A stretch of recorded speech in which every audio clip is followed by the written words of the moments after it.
Trump reportedly wants to take the oil in Iran, as Tehran targets water, power facilities in Kuwait.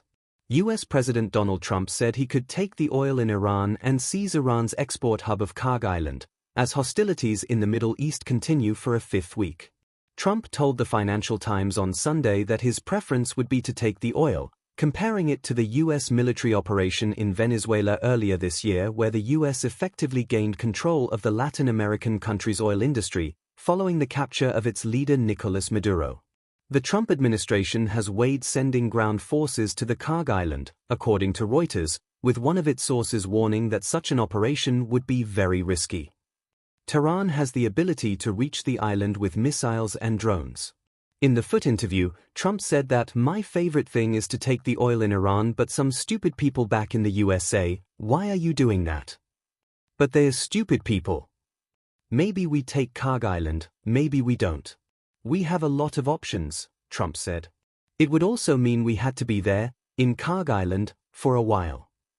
The White House and the U.S. State Department didn't immediately respond to CNBC's requests for comment. Trump's remarks come as the conflict between U.S., Israel and Iran entered its fifth week, with attacks expanding across the region, raising risks to energy and infrastructure, and sending crude oil prices surging. May futures for the Brent crude rose over 3.2% to $116.12 per barrel during early Asia hours, with the international benchmark heading for a record monthly jump. The U.S. West Texas Intermediate futures gained 3.4% to $102.96 per barrel. The Washington Post reported Saturday night that the Pentagon was preparing for weeks of potential ground conflict in Iran as around 3,500 troops arrived in the region on Friday.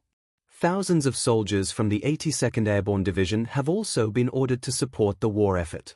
Trump said last week that Iranian negotiators were begging the U.S. to make a deal to end the war, though Iran has denied any direct interaction with the U.S. Trump in his interview to The Foot said that indirect talks between the U.S. and Iran via Pakistani emissaries were progressing well.